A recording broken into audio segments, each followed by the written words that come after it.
બાળકો, આજે આપણે ધોરણ 5માં ગુજરાતી વિષયમાં આપણે ગયા વખતે જોયું હતું કે પાઠ 5 શરદીના પ્રતાપે હતું, એની સમજૂતી મેળવી હતી। હવે આગળ આપણે એની આજે શબ્દ સમજૂતી અને ભાષા સજ્જતા શીખીશું। તો શબ્દ સમજૂતીની અંદર જો તમે પેજ નંબર 26 પર બુકની અંદર કે કણ એટલે કે ગળું, અસલથી એટલે કે પહેલાથી, પક્ષપાત એટલે કે તરફદારી, અશક્ત એટલે કે શરીર અશક્ત, આપણે એમ કહીએ શરીરમાં અશક્ત થઈ ગઈ તો અશક્ત એટલે કે નબળા, તસ્દી એટલે તકલીફ કે મહેનત, કોકો તો નાળિયેરી જેવું એક ઝાડ આવે છે એ ઝાડના બીજનો ભૂકો, એનું એક પીણું બનાવાય છે અને એ પીણાને કોકો કહેવાય છે।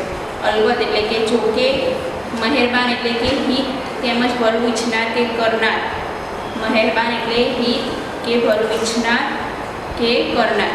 હવે ભાષા સજ્જતા છે। ભાષા સજ્જતાની અંદર આજે આપણે જોવાની છે સંજ્ઞા। સંજ્ઞામાં અંદર મેં બોર્ડ ઉપર વાક્યો લખ્યા છે કે ગાંધીજીએ સત્યાગ્રહ કર્યો। આજે આપણે શું જોવાનું છે? સંજ્ઞા।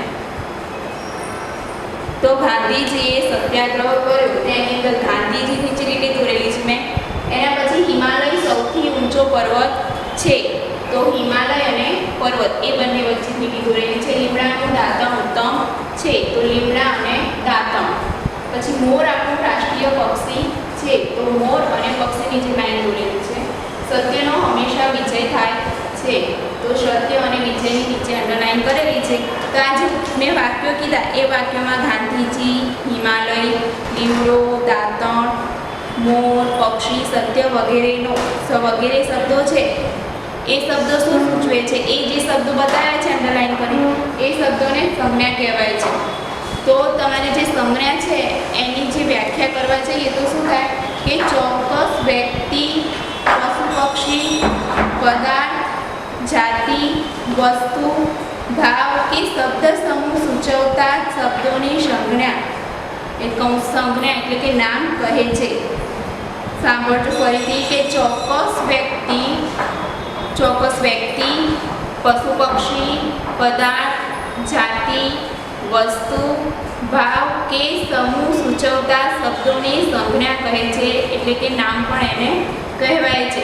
એવી રીતે બીજા ઘણા એવા શબ્દો છે કે એને શબ્દ સંજ્ઞા કહેવાય છે। કે સંજ્ઞામાં મનુષ્યોના નામ હોય જુદા જુદા, કે તમે કોઈ બી વ્યક્તિનું નામ હોય, ભરત છે, દક્ષા છે, જિજ્ઞા છે, મંજિલ છે, એવા જુદા જુદા મનુષ્યોના નામ હોય તો મનુષ્યોના નામ, પશુ પંખી અને જીવજંતુઓના નામ હોય, શિયાળ, ઘોડો, બુલબુલ, વંદો, વીંછી, ચકલી, એ બધા। પછી વનસ્પતિમાં કોઈ બી વનસ્પતિનું નામ હોય, આંબો, વડ, મહલ, લીમડો કે એવું કંઈ પણ હોય। પછી પદાર્થો એટલે કે ખુરશી છે, કપચી છે, ઓળસીકું, પંખો, એવી રીતે બધી કંઈ પણ પદાર્થના નામ।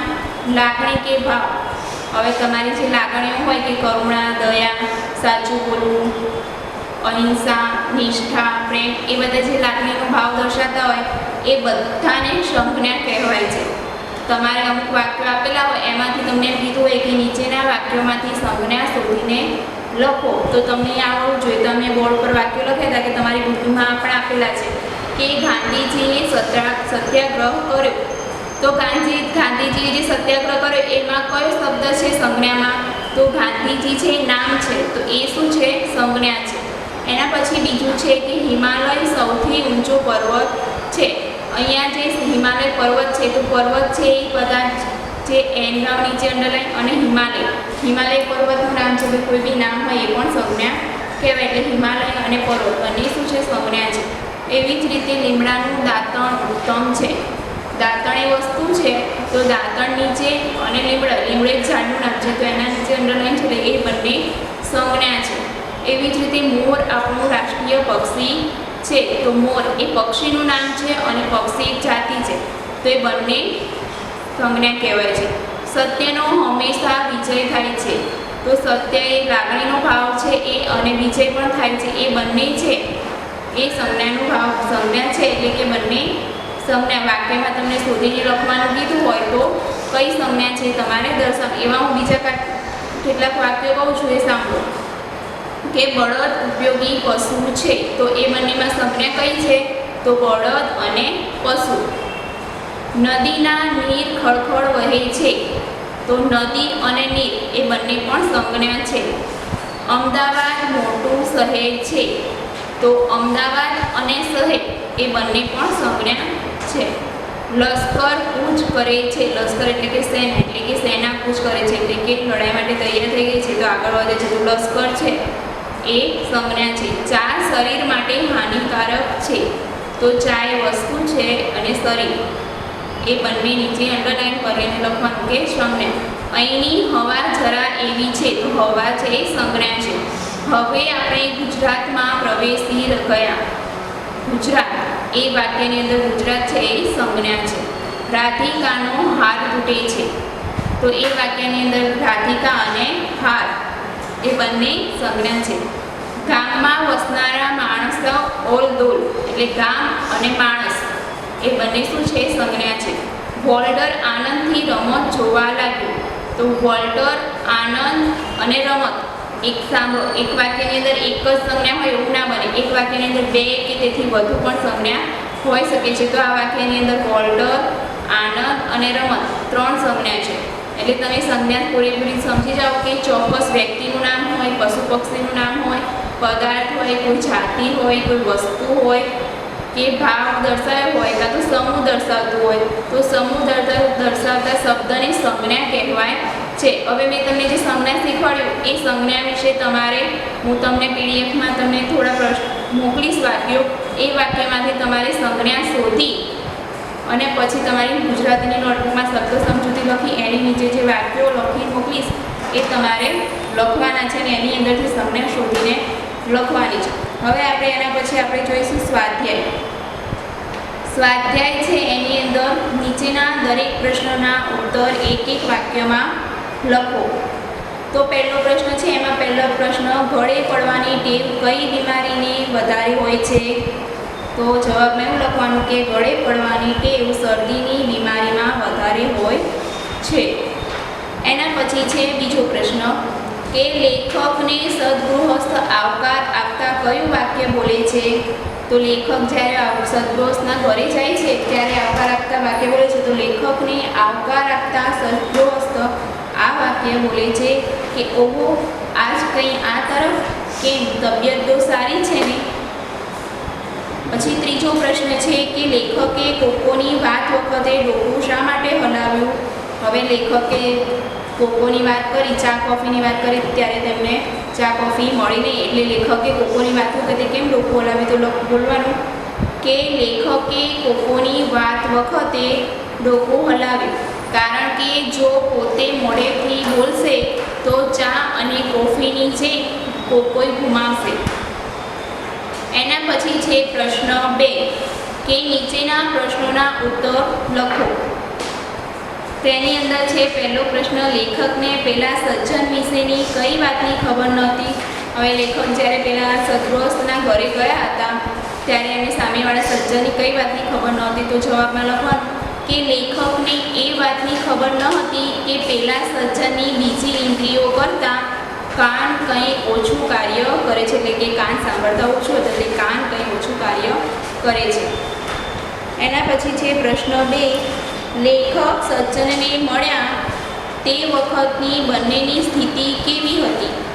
હવે લેખક જ્યારે સજ્જનને મળ્યા એ વખતે કેવી સ્થિતિ હતી, એટલે તેમની તબિયત કેવી હતી એના વિશે વાત છે અહીંયા.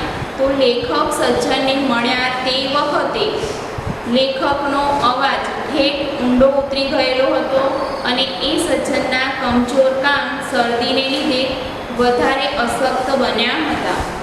એના પછી છે ત્રીજો પ્રશ્ન, સજ્જનને સમજવામાં કંઈ ભૂલ કરી છે તેવું લેખકને ક્યારે લાગ્યું? તો જવાબમાં લખવાનું છે તમારે કે લેખક જ્યારે સજ્જનને મળે છે ત્યારે તેઓ લેખકને પૂછે છે કે તબિયત તો સારી છે ને?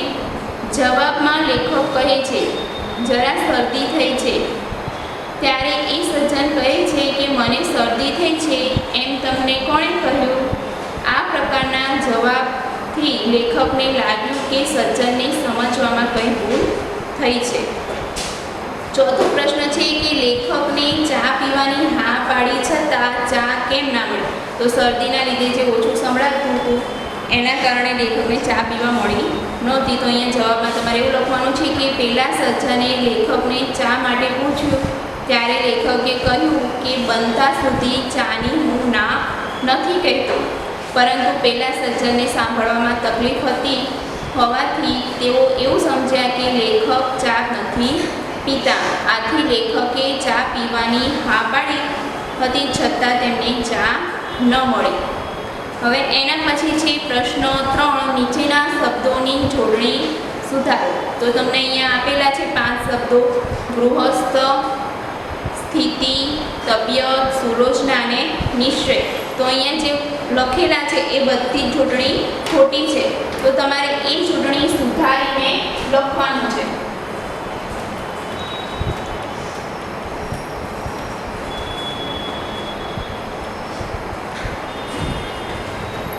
તો પહેલું છે ગૃહસ્થ. અંદરની બુકની અંદર આપેલું છે ગૃહસ્થ, આમ આપેલું છે પણ આવી રીતે લખાય નહીં, આવી રીતે લખવાનું ગૃહસ્થ.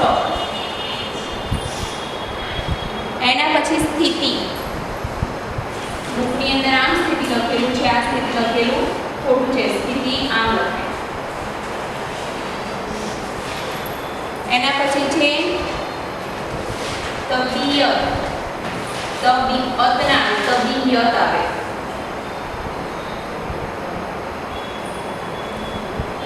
એના પછી છે સુલોચના.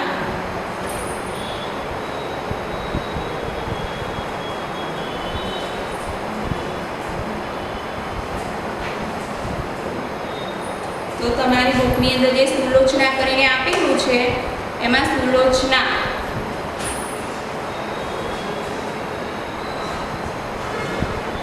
એના પછી છે નિશ્ચય.